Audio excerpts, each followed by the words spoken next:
Boom! Welcome back to another All Day with JJ podcast platform, comedy page, skit, whatever you want to call it. But this is actually going to be episode 2 of the sports commentary edition. And we've got a new guest, somebody who actually is very close to me and also my first guest on the show. And you want to go ahead and introduce yourself? Hello, I'm Kylie. I am JJ's wife. And last time, I don't know if you were able to listen in, but please go do so if you haven't already. We talked about the NBA, some other miscellaneous sports as far as the NFL Combine, the pitch clock, and whatnot. And Kylie actually pointed out to me that I didn't mention anything about women's sports. Not a thing. So I felt like on this second episode, we could come in and do a different aspect and do a different sector on women's sports and only focus on one specifically. Mm-hmm. And today we're going to talk about gymnastics, which is going to be perfect, and it kind of hits home considering that my wife was a former collegiate gymnast, and Atlanta actually just hosted the SEC Gymnastics Championships this past weekend, which I think was like the 16th or 17th of March. And go ahead and talk about, the sessions or seedings or how all of that works as far as when trying to compete and make it to the SECs. Yeah, so there are 8 SEC women's gymnastics teams. They're split up into 2 sessions, so 4 and 4. The bottom 4 seeds go in the afternoon, and the top 4 seeds compete in the evening session. And basically, they're all competing against each other, essentially, but there's only 4 events, so splitting them up 4 and 4 works perfectly in 2 different sessions. So people in the first session can win SECs overall if that so happens to be. It's never really all the about case. The final score, right? Yeah. Okay. So the way it was broken up this year was the bottom 4 seeds were Auburn, Arkansas, Missouri, and Georgia. And then the top seeds, which was the night session that we went to, was LSU, Alabama, Kentucky, and Florida. Okay. And just to give a recap of how the final 4, top 4 seedings, final scores were. So Florida, trash. Florida finished first place with 198.425. Alabama got second place with 197.925. LSU came in third. Sadly, it's okay, with a 197.8. And Kentucky finished fourth place with a 197.675.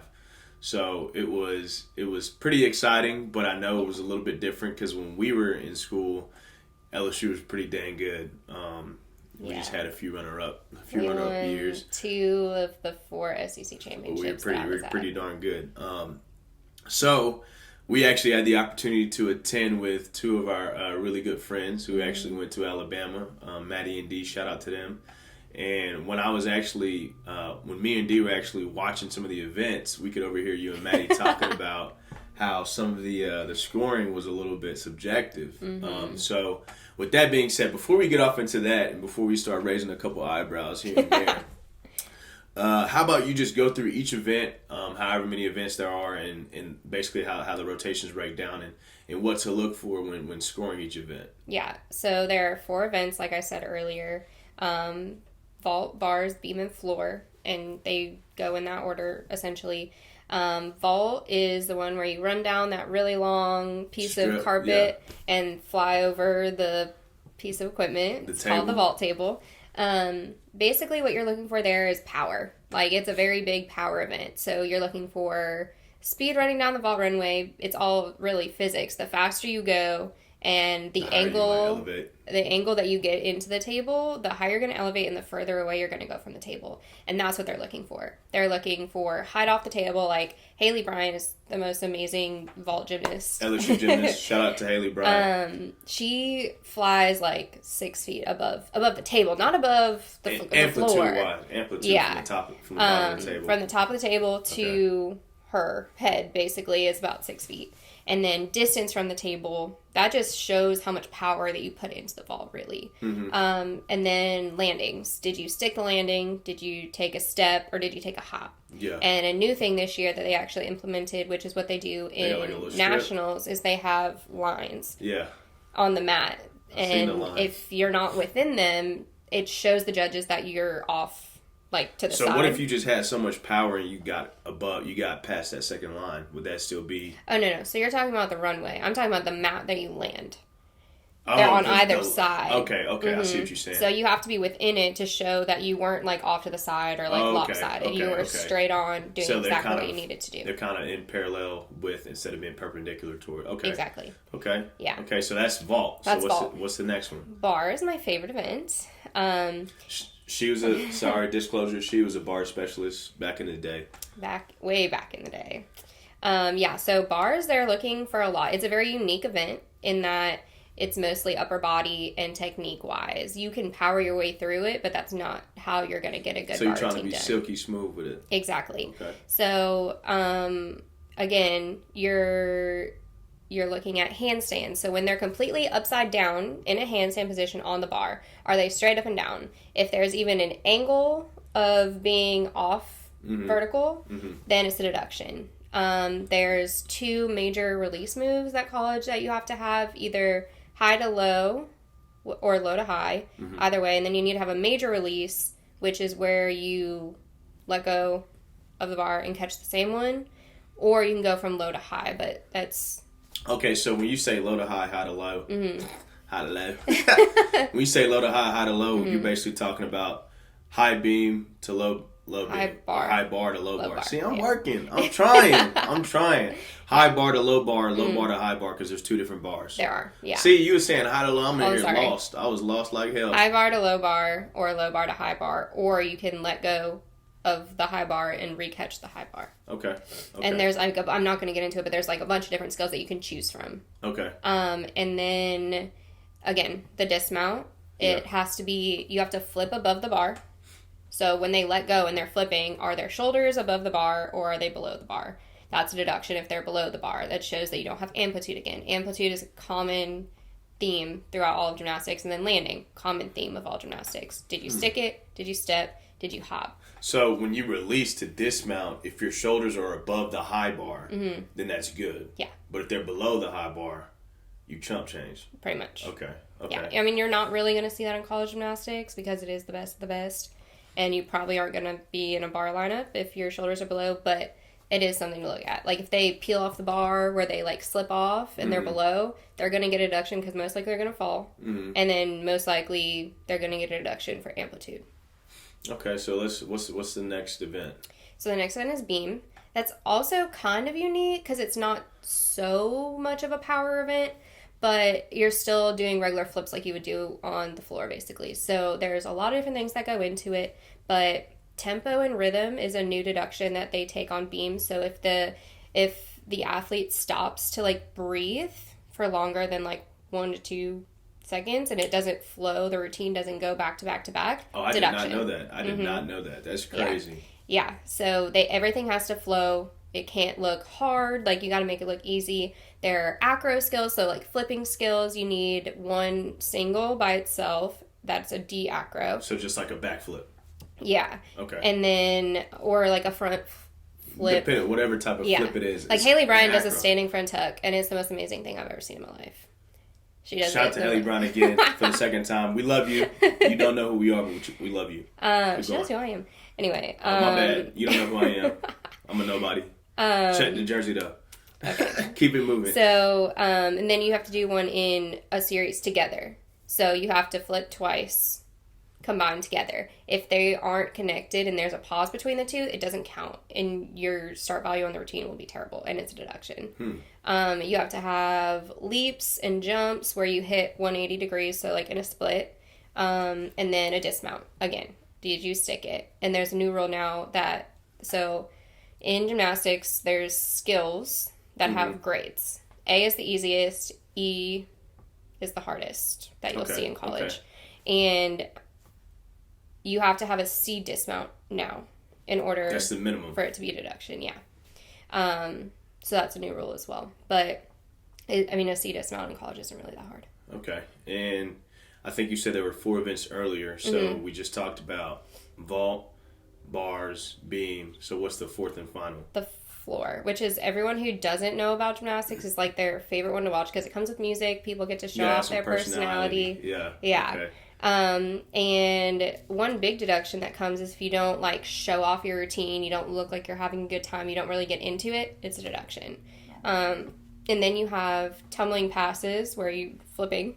Essentially, you have to have at least 2 or 3. And like I said, you have to string as many skills together of a certain value is going to depend whether you do 2 or 3. If you can do all of your flips of a certain grade in 2 passes, then you only need 2. And a lot of times that's a lot easier because you're way less tired.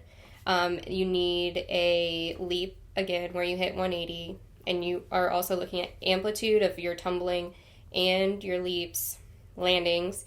And on floor, you're allowed to take 1 step into like a lunge where they separate.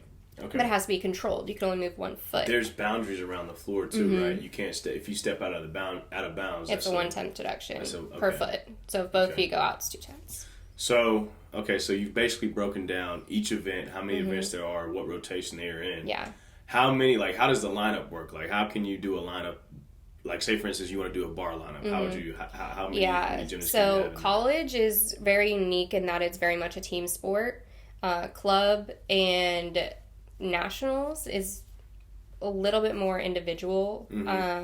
So you have 6 people up that compete, and they go first up, 2, 3, 4, 5, 6 is the anchor. And each team kind of has their own strategy on what they feel like is the best to build their lineup upon. The first person up, it's always the most reliable. You know that they're going to hit. They're going to start the lineup well, and they're going to basically build the momentum. Exactly. Yeah. If the first person falls, only 5 scores count, so you have to drop that. So the stress of you having to hit the routine, whether you're second through 6th, is way higher. Rough. Yeah, but you have to hit, or else you have to count a fall. But so if you got 6 gymnasts, only 5 of those scores count. So only the lowest 5. One gets dropped. Yeah. So if somebody does or happens to fall, the other 5 will only count. You can drop that fall. Correct. Okay. If 2 people fall, you have to count 1.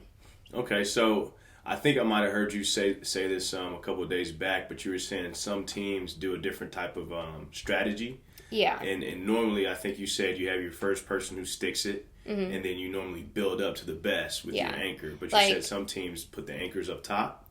Not up top. So the way LSU did it and the way that Jay Clark likes to do it is your most reliable. Shout out to Jay Clark, head coach. I need to come back. We need to smoke some ribs or some pork butts again. Okay, keep going. The most reliable, the person you know is going to hit every time is the first person up.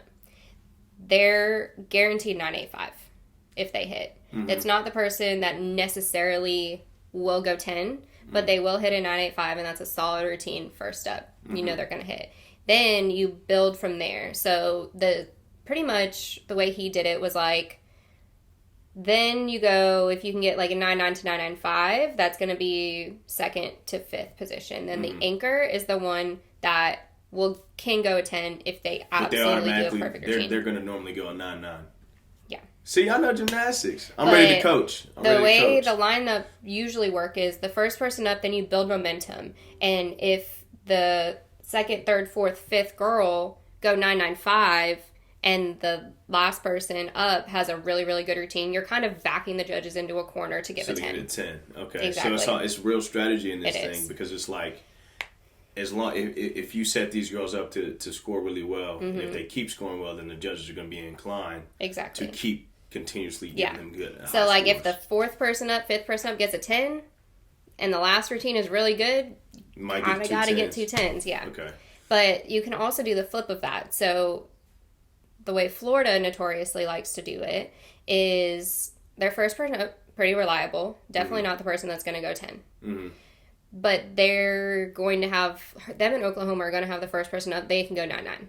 Whoo. Yeah. Then they'll put like their anchors 4th, 5th. Just to kind of get that 6th. Because that 6th position, it might be like, it could go either way, but you know the first 5 are going to hit. But if they hit the way they do, and Trinity Thomas being 5th up, hits a 10, that last routine that might not be up to par with everyone else, they're going to go 9-9, 9-9-5, even though the routine might have only earned a 9-8, 9-8-5. Okay. So, we're gonna get a little bit into the weeds now. Now we're gonna talk about some things that might be a little bit subjective, depending on your opinion. And right after that, we're gonna get into some rapid fire questions that I got for you. So, I think you might have said that there was it a bar routine or a beam routine that Florida had that you were just like, there's no way in the world that it deserved the score that it received. Well, like I was just saying, I think Florida had backed them into a corner and Haleigh McCusker is a great gymnast. She was a great national gymnast. Mm-hmm. She's a really great gymnast. Mm-hmm. However, her bar routine is not up to par with Trinity Thomas, in my opinion. Mm-hmm. Trinity Thomas is clean. The deductions in gymnastics, they look at form. Are your feet together? Are your feet pointed? Are your legs straight? Are your arms straight? Does it look easy? If the gymnastics doesn't look easy, there's a reason it doesn't look easy, and there's probably a deduction in there somewhere. Yeah. Trinity Thomas, everything looks easy. It's kind of honestly disrespectful how good she is at gymnastics. But anyway, Haleigh McCusker was the anchor. Mm-hmm. I'm pretty sure Trinity had went 995, if not 9975 on her bar routine. It was freaking beautiful. Mm-hmm. And Haleigh went up. Missed at least 2 out of the 3 handstands. Like, she wasn't all the way vertical. She was short. And then on her dismount, which is one of the easiest dismounts in the NCAA, is a giant full double back. Well, I mean, I did it, but it is easy. But if you're going to do it, you need to stick it. That's what Jay always told me. Yeah. If you're going to do this easy dismount, you got to stick it. Yeah. And she took a giant step forward. Another thing about gymnastics, if you're going to take a step, it's less of a deduction to take a step in the way your momentum is going. So if you're flipping backwards and you take a step back, 1/2 tenth. If you're flipping backwards and you take a step forward, 1/10. Because it shows that you don't have enough power or don't have enough juice on your skill to do it properly. Okay. She was flipping backwards, took a giant step forward with her chest down. That is 2 deductions in one, chest down and a step. That should have been 1/10 and a half-ish. Each handstand, 1/2 tenth. She went 9.9. That was a 9.75 routine. I'm sorry. Okay, let's go ahead and keep it moving. So, like I said in the intro, I'm gonna try to keep these sports podcasts kind of in between a 15 to 20 minute area. So we're kind of coming up on that mid 18 minute. I'm lost. Let's just keep it going. So I'm gonna go ahead and hit you with some rapid fire questions. I want you to just tell me what you think and what first comes to mind. Okay. So I don't know if I shouted out the national rankings earlier. I don't think you did. But the national rankings for collegiate gymnastics are OU is number 1. Yes. Florida's number 2. Mm-hmm. Michigan is number 3. UCLA 4, Utah 5, and LSU is 6. Mm-hmm. Who do you think is going to place top 3 at nationals? Top 3 at nationals, OU is going to win, hands down. They really have not, I think maybe 2 meets below 198 this year, and their gymnastics is just... It's crisp. It's clean. Mm-hmm. And they don't do the hardest gymnastics, but they do the cleanest gymnastics to the best of their ability and enough to score them high scores. Honestly, KJ is doing it right. But so they're going to win, hands down, unless they just have a really off day. Mm-hmm. I think Florida will get second. Mm-hmm. Third place. I think third place, it could be a couple of different options. I think it's going to be between Michigan and Utah. Okay. So, next question. Who was your favorite gymnast growing up? I think it was Shawn Johnson. Shout out to Shawn Johnson. Okay, classic. All right, and what was your favorite gymnastics skill and why? So, being a bar specialist, it's a skill on bars. Probably a ginger, where you swing under the bar, you let go, you flip backwards in like a laid out position so your body's straight. You turn around and then you catch the high bar again, and you keep it moving. And you like that just because of the outlay of it, or just how it is? I mean, it's like, I don't know, it's like the biggest skill in the routine. Uh-huh. It's like the most, when people are watching a bar routine, that's the thing that looks the hardest, right? Okay. You're letting go and catching again, and people are like, oh my gosh. But it's just a fun skill. Like, it's blind, so you can't really, you can see the bar, but it comes really fast. It's not like you're coming forward and you see it and you have time to see it. Like, when you turn around, the bar is there and you got to catch it. Okay. And if not, you're on your stomach. Have you face planted a lot? Oh, yes. All right. Last question for you. Actually, no, second to last question. What sport would you have done besides gymnastics? Volleyball. Because My mom coached and did volleyball, and like we played. We had like a little volleyball net when I was little. I just thought it was so fun. So you'd been like a libero. Yeah, and my other option was softball, and I was afraid of softball. So. All right. Last question. Do you think I would have been a good gymnast? You would have been good on the power events like vault and floor. I'd have probably been him. Honestly, I probably would have went to the Olympics. But let's go ahead and wrap this thing up. So Nationals is coming up soon. It is. Like 4 weeks. My bride just gave her her top 3 placements, and we actually are going to probably come back on here and have another conversation about Nationals. We're probably going to talk about the scores from Nationals and do a recap of that as well.